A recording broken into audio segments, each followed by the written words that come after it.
Whenever I'm learning a new language, the first thing I do is look for songs in that language to listen to. Time and time again, it's helped me to learn a new language. But English learners, many English teachers are using songs in the wrong way in the English class.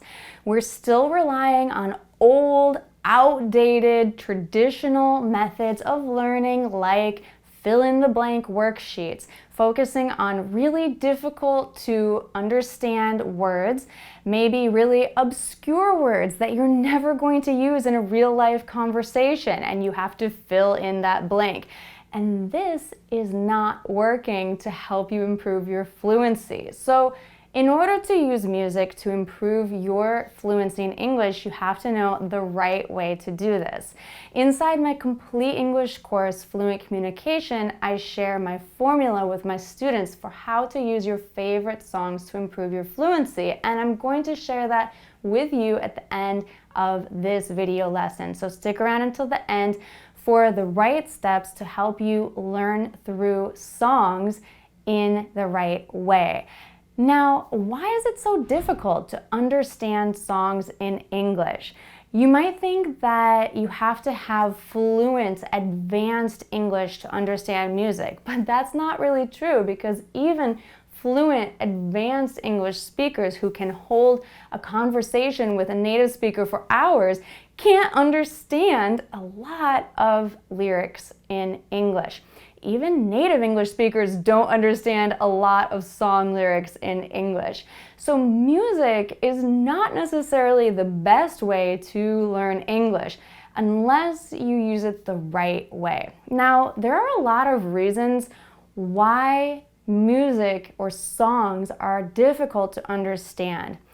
Let's go through a few of the reasons here. And first and foremost, it's not your English that is the problem.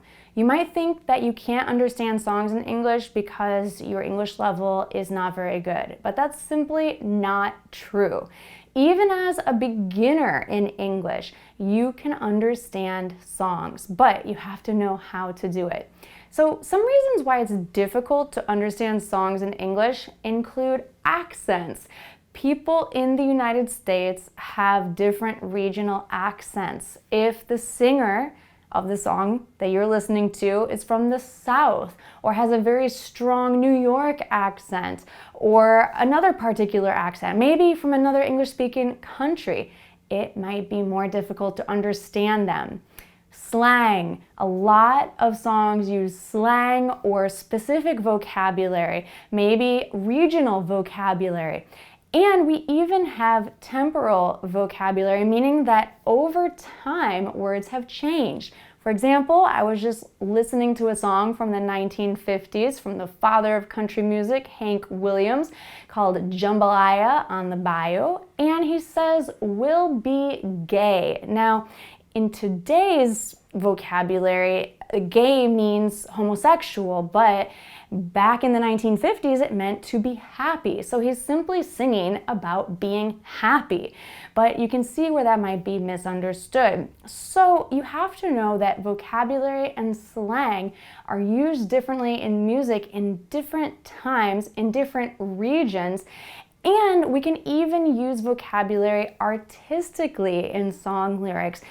Sometimes we use words in songs that we wouldn't use in everyday conversation. Just like in poetry, you might use words that you wouldn't really use in everyday conversation because you're trying to make art, and using the language artistically is kind of like painting a beautiful painting with a paintbrush.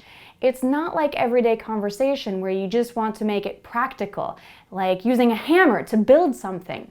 It's very different when you write a song or when you listen to a song. The words and the usage could be really different. Sometimes we use certain words just because we want to make them rhyme, because it sounds nice when words rhyme or when the sounds match from one line to the next. Sometimes songs are more difficult to understand because the singer stresses an unusual part of the word or holds the stress for a longer period of time than normal. Instead of saying love, They might sing love. You get the idea. It doesn't sound the same, does it? Song lyrics might have a lot of cultural references that you may not be familiar with. This is similar to regional vocabulary or accents. You really have to have a good understanding of the culture, pop culture, and maybe history to understand the meaning of the words. Now that's the deeper meaning. Let's get back to just understanding the words that the singers say. Sometimes it's really difficult even to understand their pronunciation. Song lyrics can move at a very fast pace. Singers and rappers seem to spit lyrics at rapid fire pace, and you don't have the time to process the words to even think, what did I just hear? So when you don't have time to process the information you're hearing, you feel lost and frustrated. The good thing is with a song, you can hit rewind and go back and listen again. But it's not like a conversation where maybe you could ask the other speaker to repeat themselves more clearly or to explain in another way. So because of that, I would say that conversation in English is actually much easier to understand than song lyrics in English. What do you think? Which is easier to understand? Which is more difficult? Conversation or songs? Now there are some song lyrics that almost everyone, native speaker or English learner, mishear or misunderstand. And I want to share a few of them just so that we can kind of laugh about it here. My favorite one is, "Excuse me while I kiss this guy." That's what a lot of people think that Jimi Hendrix says in his song Purple Haze, but what he's really saying is, "Excuse me while I kiss the sky." But he doesn't sing like that. He sings in a natural, kind of flowing way where the sounds mix together, and it sounds like, "Excuse me while I kiss this guy." It sounds like guy because the placement of your tongue in your mouth when you make the G sound is quite similar to the K sound. And when we speak quickly, it's very easy to mishear or misunderstand this sound. Therefore, a lot of people hear guy and not sky. Try it. Try saying the word guy and notice where your tongue hits in your mouth. Now try saying sky. It's similar, right? The only difference is the way you enunciate the word. G is a soft sound and K is a harder sound. Another commonly misunderstood lyric is, "It doesn't make a difference if we're naked or not" by Bon Jovi in his song Livin' on a Prayer. But the correct lyric is not so lewd. It's, "It doesn't make a difference if we make it or not." You can see they sound similar, but the meaning is quite different. If you're a fan of Selena Gomez, you might have heard her song where she says, "I'm 14, like the number, carats," referring to the quality of gold. But a lot of people mishear this lyric and think that she's saying, "I'm farting carrots," which makes no sense whatsoever, but it's also really easy to understand why you would hear that because of the way she sings it. She sings it in kind of an unnatural way. She says, "I'm a 14 carat," which in normal conversation we would just say, "I'm 14 carat," and it's much easier to understand. But when singers want to make a beautiful song, they don't always think about how to pronounce the words clearly just so we can understand the lyrics. Now there are so many songs that people misunderstand the lyrics to all the time. I can't share all of them in this video today, but if you have a favorite song that you've misunderstood, share it with us. I love hearing misunderstood lyrics because it's fun and it's funny. Some songs, like if you've ever heard Pearl Jam's Yellow Ledbetter, are completely incomprehensible. Go ahead and look it up and listen to it. And if you can understand anything Eddie Vedder is singing, well, your English is better than mine. Okay, now let's talk about how to really use songs to improve your English.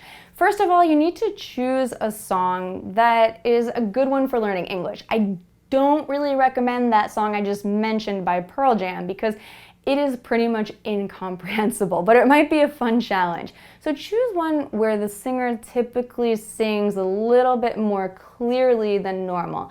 I like to suggest the Beatles. Why? Because most of their songs are pretty easy to understand the lyrics to, and they're classic. So they're great songs across the board. Now, once you've chosen a song that you like, it could be the Beatles or something else if you prefer, first off, just listen to the song. Yes, just enjoy it. Just press play, close your eyes, and listen. But listen carefully. Try to understand what the song is about. Maybe there's a theme or a main idea. Can you understand if the song is a happy song or a sad song or the topic that they're singing about?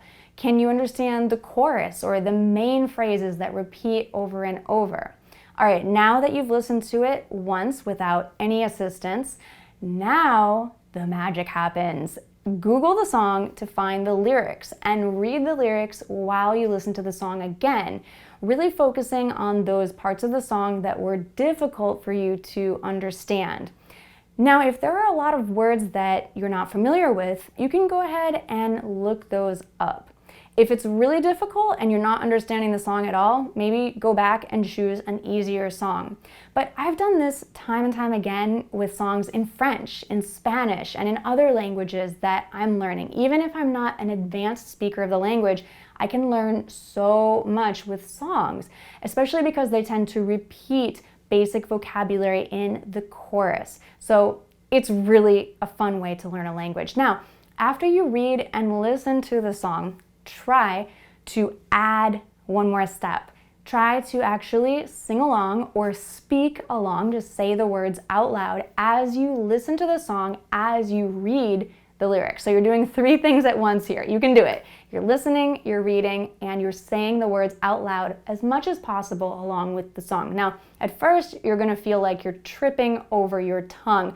Blah, blah, blah, blah, blah. I know, this is how I feel, especially when I try to speak along with French songs, because my French is okay, but not that good, especially my spoken French. So it's fun, though, to find a really fun song where someone's speaking, rapping, or singing quickly and try to sing along with it. It's a great challenge. Okay, so after you sing along with the lyrics, with the song playing, next I want you to turn off the music and try reading or singing the words from the lyrics. You're reading them out loud at the same speed or almost the same speed as the song itself. So you're going to train yourself up. So you're combining your reading skills and your listening and your speaking skills here. And again, if there's new words, make sure you look those up so you know what they are. Finally, the final step for mastering English through a song is to memorize the lyrics and to sing this song on your own without the lyrics, without the song playing. So you might want to try this first with the song playing, but no lyrics, no reading. And then on your own, try to do it at the same speed as the regular song. I've done this with a few songs in Spanish and it's really helped my pronunciation. And it's fun because then you can actually practice the language anywhere, anytime. If you're driving, if you're doing chores, you can start singing the song, and this is practicing your pronunciation. This is practicing your fluency on your own for free and with a song that you like. It doesn't get much better than this. It's a great way to train your English fluency and your speaking skills. Now, what is your favorite song in English? Maybe we can get some ideas besides the Beatles. What songs, or including the Beatles, if you have a favorite Beatles song, what song do you like to listen to in English? Share it with us in the comments so that we can trade and discover some new music together here. Remember to use what you are passionate about, what you are excited about in English. If you love music, use it to your advantage to develop your English fluency skills. If you love movies or TV series or books, use that to help you with your English. You don't have to learn in old traditional ways like worksheets and grammar textbooks. Of course, those don't hurt you, but you're gonna learn so much faster if you just focus on where your heart is. So let's put your hearts, your interests, and your passions together with your English for true fluency. If you'd like to learn more about how to learn together with me and the Go Natural English team in our complete English course, Fluent Communication, go to gonaturaleNglish.com/pre-reg to join the pre-registration list to get more information. I will see you there. Thank you so much for watching, and I'll see you next week. Bye for now.